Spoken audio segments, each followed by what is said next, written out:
If your ink's too slow and your nib won't flow, here's one of the places that you can go. Larry is here to see you through with Mr. Announcer and Cubby too.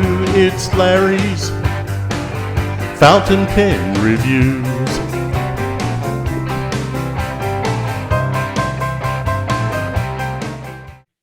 Okay. All right, folks. Larry here with my special guest for top 3 pens, which is very difficult to do. And my guest today is going to be Dr. James McCarty. So, Doctor, welcome to the show. And I'm going to turn it over to you, Doc. Thank you, Larry. With a collection like mine that has been going on since about 1967, it is hard to pick out three favorite pens.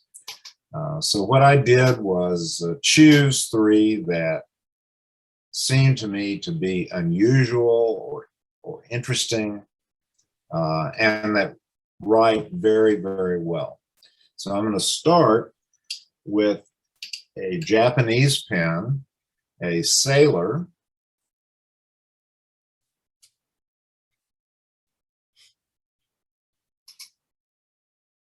and you might say, well, what's unusual about this? This is a standard Sailor 1911 large. Nothing unusual about that. The rare thing about this one is that it is called simply black because it doesn't have a cap band. Okay. It has a small trim ring down at the end, and of course there's a trim ring that attaches the clip to the cap, but other than the clip, there's no other decoration on it. There's a small trim ring here at the base of the section, but that's all. So it's a very simple, very elegant, very professional looking pen. And I got this one with a medium nib. The 1911L, as most of you know, has a 21 karat gold nib. And it writes like almost all the other Sailor mediums I know. It has that pencil-like feedback that I really enjoy. I don't always like nibs that are too smooth because they tend to run away from me sometimes, especially if the paper is very smooth. Okay. But I really like the feel of this one and the flow of this nib. So I was lucky to find this pen on a European website. It was made for the European market. I don't believe it was ever sold in the United States. I could be wrong, but I think it was only meant for the European market. But I managed to grab one, and I'm glad that I did. In fact, I'm using this one in the office this week. Okay. Now my second pen is one that I got very recently. And when I was a boy, my father was in the printing business, and he did work for a jeweler in El Paso, where we lived, who was a Schaefer dealer. And we would go down to his store, and I would stand in front of that large Schaefer display and just drool over the wonderful pens. And this was back in the early 60s when the snorkel pens were popular. And at that time, they brought out this pen, which they called the Pen for Men. Now, you couldn't do that nowadays, but back then, that's what they call it. Now we call it the PFM. And there were 5 models of it, Roman numerals 1 through 5. And this is a 5, which means a plastic barrel and a gold-filled cap. And these are the most unusual and desirable of the PFM pens. And this one is unusual in that it has the dark blue barrel, which is fairly rare. You And that's a pretty color. don't see it very often. And I like the combination of the gold and the dark blue. And of course, it has the Schaefer inlaid nib. Yeah, I like that nib. Which is a fine nib and writes beautifully. Now, my third pen is one that you're not going to see every day. This is going back to Japan. This is a Nakayama pen. Okay. It is a portable cigar model. And the cigar designation means that it has no clip. The portable is the length of it. It is a cigar shape. They also make a long cigar. This actually is a fairly long pen, as you can see. Now, these pens are made on an ebonite base, and they're finished with urushi lacquer. And this one has a beautiful makie decoration called bamboo woods. And I don't know how well you're going to be able to see this. Yeah, I'm seeing it really nice on my end. On the camera, but it just, yeah, the first time I saw a photo of one of these, I just went crazy over it. Beautiful. And at last, he got one in that either hadn't been spoken for, or the buyer who ordered it decided he didn't want it, and I snapped it up in about 5 seconds. I got on this pen a soft medium nib with flexible cutouts. So it's very, it's not a flex nib. But it's very bouncy and very, very fun and relaxing to write with. You know, Doc, on that nib, real quick, I've seen other nibs that are made that way now on the, was it an All-American, or I forgot what pen, or why are the wings cut out like they are?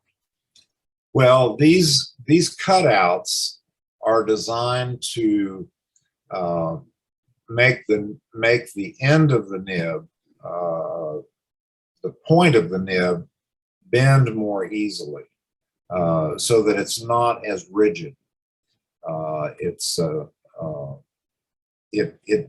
Flexing is when the tines spread apart, okay, and give you line variation, make your line wider. So a flex nib is designed to make the tines spread apart.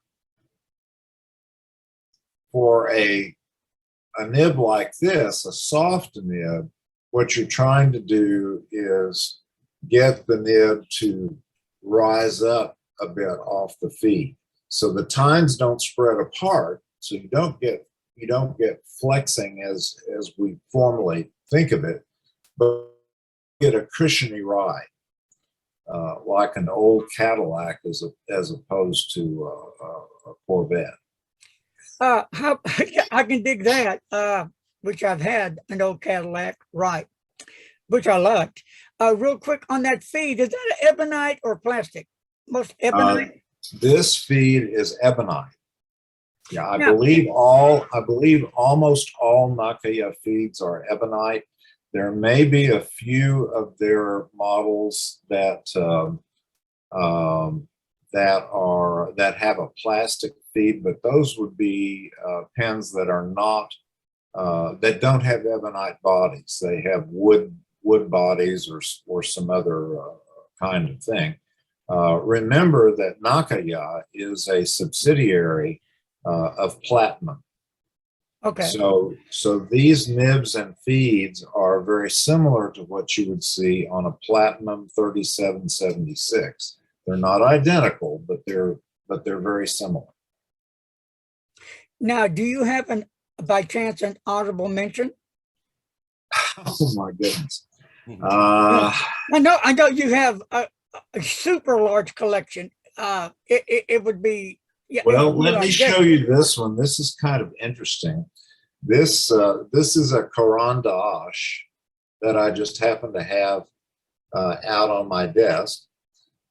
This, of course, is a Swiss pen, and this pen is their Le Mans model. They have it. It comes in several beautiful colors, but this one is called Klein Blue, and the artist Klein came up with this bright blue color, which is kind of the Bay State blue of art paints. Okay. And cool. it's very bright blue, and it's very very well known in the art world. And Caran d'Ache decided to honor him by making this pen with that color, and also released an ink along with it of the same color. I'll be darned. When did that come out? This came out last year, I believe. Now, who makes them again? Caran d'Ache. Caran d'Ache. Yeah, it's a Swiss company. Okay. They're very famous for their ballpoint pens as well. What about the nib on that pen? This pen, it has a fine nib on it, but it really writes more like medium. They don't offer an extra fine. I'm considering having this one narrowed by somebody. Okay. So does it write like a true medium? Yes, it does. How's the ink flow on that? Oh, it's excellent. Oh, yeah. Okay. Very, very good. I need to check those out. Yeah. These pens are they're metal. They're quite heavy. I like that. Especially compared to, say, the Sailor 1911 or the Nakayama, which are ebonite. Ebonite is much lighter than metal. All of these pens, except for the Schaefer, which of course is a snorkel filler, the other three are cartridge converter. Okay. So I would ask you, but I'm not, which of the three is your favorite? But I won't put you through that because I couldn't do it. I would just have to flip a coin. I think the Nakayama would have to be because it's just so beautiful to look at. Oh, okay. So he knows already. All right. So that's your baby then, right? Yeah. At least for now. Yeah, for now. Until some more come out, and then you say, no, this is my new baby. Yeah. Okay. All right.